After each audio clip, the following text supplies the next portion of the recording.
The millionaire's spoiled son humiliated the cleaner without knowing who she really was. Don't forget to comment which country you're watching from. The moment he walked through the main doors of the marble building, Sebastian made a face of disgust. He was in his impeccable blue suit, looking down on everyone. In the center of the lobby, a woman was patiently mopping the floor, dressed in blue overalls and latex gloves. He stopped in front of her, wrinkling his nose. "Couldn't you do this when important people aren't walking in?" he snapped with contempt, glancing at the guards as if he expected them to remove her immediately. The woman, without raising her voice, just said, "I'm about to finish. Sorry for the inconvenience," but that only irritated him more. "Inconvenience," he repeated mockingly. "What's a real inconvenience is the smell of cheap chemicals. And you," he said, looking her up and down. She held his gaze with a calm composure, but didn't say a word. That enraged him even more.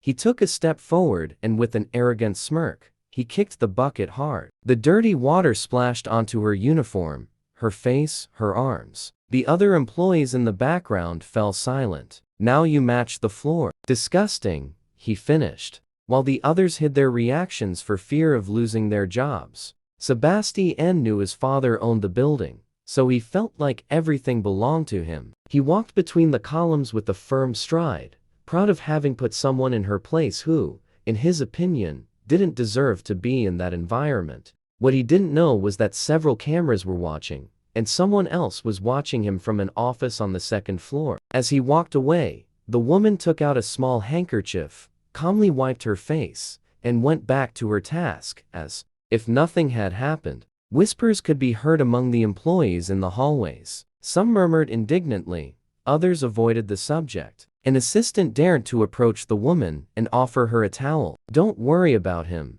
the woman said in a serene, almost cold voice. "Everything that begins with arrogance ends with a lesson." The assistant didn't fully understand the comment, but sensed a confidence that seemed strange for someone in that uniform. Hours later, Sebastian returned to the lobby to head to the executive meeting. This time, he walked with even more arrogance. He knew his father was meeting with the key investor who could change the course of their company. He adjusted his tie, checked his reflection in a polished marble column, and smiled. "Today is the day, prove I'm ready to lead," he told himself, convinced that everything was under his control. When he arrived at the large boardroom, the senior executives were already seated. You could cut the tension with a knife, but what made Sebastian stop dead in his tracks wasn't his father's glare or the presence of the board, but seeing who was sitting at the head of the table next to his father. It was her, the cleaner, now dressed in an elegant,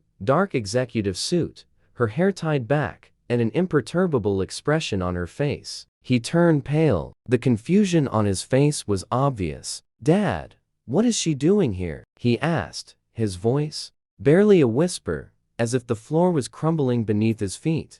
The millionaire, visibly annoyed, stood up slowly and said in a firm voice, "This is Victoria Santa Mare. She is the heiress to the Santa Mara Consortium and our new majority partner. She came today to get a feel for the place and to evaluate the kind of leadership that will one day be in the hands of the next generation." Sebastian couldn't respond. His mouth was dry. He felt everyone looking at him with disgust, the same way he had looked at Victoria hours before. Victoria stared at him intently.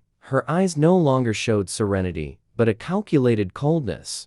"Thank you for showing me so clearly how things are handled down here," she said with a subtle smile, crossing her legs. The silence was crushing. The young man swallowed hard, took a step back, and for the first time in his life, he felt small. If you're enjoying the story, don't forget to like, subscribe, and comment what you think. In that instant, the father looked sternly at his son and, with a grave voice, uttered the sentence that shattered any possibility of an excuse. "You just humiliated the woman who can decide your future here." Sebastian blinked, unable to process what was happening, but what came next was even worse. Sebastian felt the air in the room grow thicker with every second. His father watched him with disappointment, and the other executives avoided looking at him. Victoria, without raising her voice, added, "I will invest, but only if he's gone."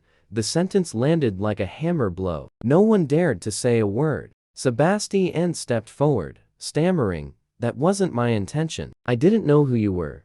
Victoria raised an eyebrow and replied coldly, "And if she had been just a cleaner, would your attitude have been acceptable?" That was less a question and more a verdict. Sebastian's face flushed with shame. The millionaire raised his hand and asked everyone to leave the room. Only he, his son, and Victoria remained. The silence was heavy. Sebastian looked down, unable to meet either of their eyes. "I have given you everything," his father said, his voice tense. "And still, you've learned nothing about respect or leadership. What good is your education, your travels, your luxuries, if you treat people like this?" Sebastian didn't know what to say. He had crossed a line, and he knew it. His father turned to Victoria. "The decision is yours. I can't demand that you work with someone who has disrespected you that way." Victoria stood up calmly, walked over to Sebastian, looked him in the face, and said clearly, "I have cleaned floors, yes, but not out of necessity. I did it to see how things operate from the ground up, to understand if this place was worth it. Your father told me about his legacy, about his values, and this is what I found." She paused briefly, then continued, "What you did wasn't just an act of arrogance. It was a demonstration of who you believe deserves respect, and who doesn't. And that kind of person cannot lead." The tension continued to rise. Sebastian's father walked over to his son and, with a single gesture, took his access badge. "You are suspended indefinitely. I'm removing you from all meetings and projects. If you ever want to come back, you're going to have to earn it from scratch." Sebastian stood there, paralyzed. He had never been stripped of his power. His pride was in pieces. Victoria looked at him one last time before leaving the room. There are those who are born with everything and still end up with nothing, because they can't look in the eyes of the people who clean the very floor they walk on.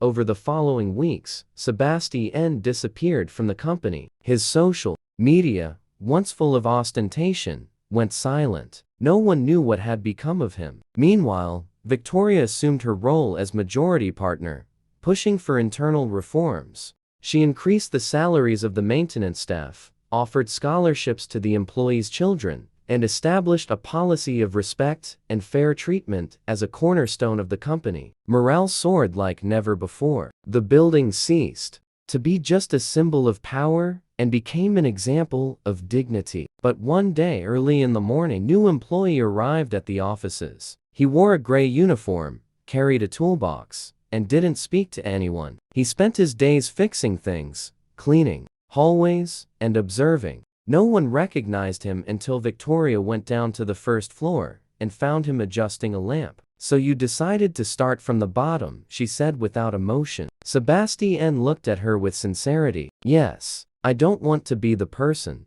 I was. I want to understand what I ignored."